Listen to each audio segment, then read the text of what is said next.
Hello friends, welcome to Priyadarshini food court. ఈరోజు మేము కొత్తిమీర పచ్చడి చేయబోతున్నామండి. చాలా చాలా టేస్టీగా ఉంటుంది. చాలామంది కొత్తిమీర తినడానికి అస్సలు ఇష్టపడరు కదా, అలాంటి వాళ్ళకి ఇలా కొత్తిమీరతో పచ్చడి చేసి పెట్టండి. అస్సలు ఒక్క ముద్ద కూడా వదిలిపెట్టకుండా లొట్టలు వేసుకుంటూ తినేస్తారు, అంత బాగుంటుంది. రైస్లోకి మాత్రమే కాదండి, మార్నింగ్ చేసుకునే మనం బ్రేక్ఫాస్ట్, దోశ, ఇడ్లీ, చపాతీ ఇలాంటి వాటిల్లో కూడా భలే టేస్టీగా ఉంటుంది. హెల్త్కి కూడా చాలా మంచిది. మీరందరూ తప్పకుండా ట్రై చేయండి. ఇప్పుడు అయితే ప్రాసెస్ ఏంటో చూద్దాము. ఇక్కడ ఒక కట్ట కొత్తిమీర తీసుకొని దాన్ని మేము ఫ్రెష్ వాటర్తో బాగా క్లీన్ చేసి ఆరబెట్టుకున్నాము. ఇది మరీ కాడలు మొత్తం తీసేయాల్సిన అవసరం లేదండి, కొంచెం కాడలతోనే వేసుకోండి, టేస్ట్ బాగుంటుంది. స్టవ్ ఆన్ చేసుకొని ఒక ప్యాన్ పెట్టుకొని తగినంత ఆయిల్ వేసుకున్నాము. 1 టేబుల్ స్పూన్ ధనియాలు, 1 టేబుల్ స్పూన్ జీలకర్ర వేసుకున్నాం.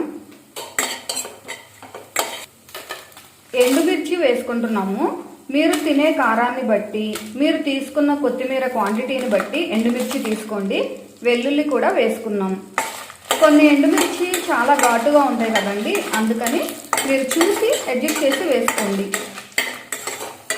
ఇవన్నీ మంచి కలర్లోకి వేగాయి కదండి, ఇప్పుడు వీటిని తీసి పక్కన పెట్టుకుందాం.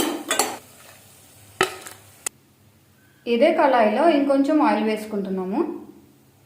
టమాటోల్ని కట్ చేసి వేసుకున్నాం. ఇక్కడ మేము ఒక 3 టమాటోలు వేసుకున్నామండి. ఎందుకంటే ఎండుమిర్చి వేసి కొత్తిమీర పచ్చడి చేసుకునేటప్పుడు టమాటోలు వేయకపోతే అది గట్టిగా అవుతుంది పచ్చడి.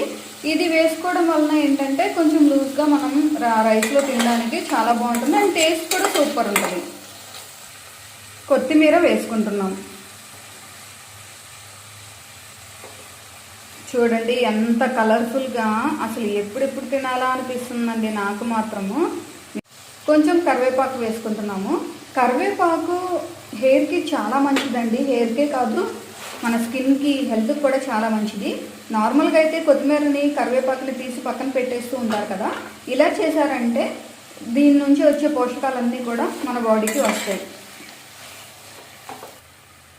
కొంచెం చింతపండు వేసుకుంటున్నామండి, మరీ ఎక్కువ వేయాల్సిన పని లేదు, ఎందుకంటే టమాటోలు కొంచెం పుల్లగా ఉంటాయి కాబట్టి కొంచెం చింతపండు వేసుకుంటే టేస్ట్ కోసం చాలా బాగుంటుంది. ఇప్పుడైతే ఇది ఆయిల్లో ఇలా మగ్గించుకుందాం, మధ్య మధ్యలో కలుపుకుంటూ మగ్గించుకుందాం.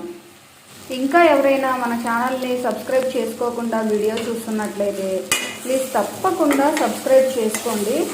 అలాగే రెసిపీ నచ్చితే ఈ వీడియోని లైక్ చేయడం మాత్రం మర్చిపోకండి.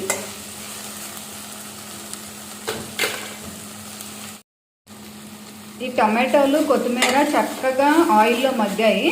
స్టవ్ ఆఫ్ చేసుకొని దీన్ని పక్కన పెట్టుకుందాం. ఆరిన తర్వాత మిక్సీ వేసుకోవాలి. ఇవి వేయించుకున్నాం కదండి ఈ దినుసులు, ఇంకా ఇందులో రుచికి తగినంత సాల్ట్ వేసి మెత్తగా మిక్సీ పట్టుకుందాం. ఇది ఇలా మెత్తగా నలిగిన తర్వాత మనం ముందుగా వేయించి పక్కన పెట్టుకున్న ఈ కొత్తిమీర, టమాటాలని కూడా వేసి మరీ మెత్తగా కాకుండా బరకగా దీన్ని మిక్సీ పట్టుకోండి. తాలింపు వేసుకోవడానికి కావాల్సినంత ఆయిల్ వేసుకుంటున్నాము. ఎండుమిర్చి, దంచిన వెల్లుల్లి వేసుకుంటున్నాము. తాలింపు గింజలు వేసుకుంటున్నాము. జీలకర్ర, కరివేపాకు వేసుకుంటున్నాం. తాలింపు వేగింది, స్టవ్ ఆఫ్ చేసుకుందాం. మనం ముందుగా రెడీ చేసుకున్న ఈ కొత్తిమీర పచ్చడిలో తాలింపు వేసుకున్నాము. టేస్టీ కొత్తిమీర పచ్చడి రెడీ అయిందండి. అసలు చూస్తుంటేనే నోరు ఊరిపోతుంది, గుమగుమలాడిపోతుంది. చాలా సింపుల్గా చేసుకోవచ్చు. ఓన్లీ రైస్లోకి మాత్రమే కాదండి, ఇడ్లీ, దోశ, చపాతీల దేనిలోకైనా అద్దరిపోతుంది. వేడి వేడి రైస్లో ఈ పచ్చడి కొంచెం వేసుకొని నెయ్యి వేసుకొని తింటే అస్సలు మామూలుగా ఉండదండి, టేస్ట్ అద్దరిపోతుంది. లొట్టలు వేసుకుంటూ తినాల్సిందే ఎవరైనా కూడా, అంత బాగుంటుంది. చాలా సింపుల్గా చేసుకోవచ్చు, హెల్త్కి కూడా చాలా మంచిది. మీరందరూ తప్పకుండా మా ప్రాసెస్లో ట్రై చేయండి. ట్రై చేసి మీకు టేస్ట్ ఎలా వచ్చిందో మాకు కామెంట్ చేయండి. ఈ రెసిపీ మీకు నచ్చినట్లయితే ఈ వీడియోని లైక్ చేయండి, షేర్ చేయండి. మా ఛానల్ని తప్పకుండా సబ్స్క్రైబ్ చేయండి.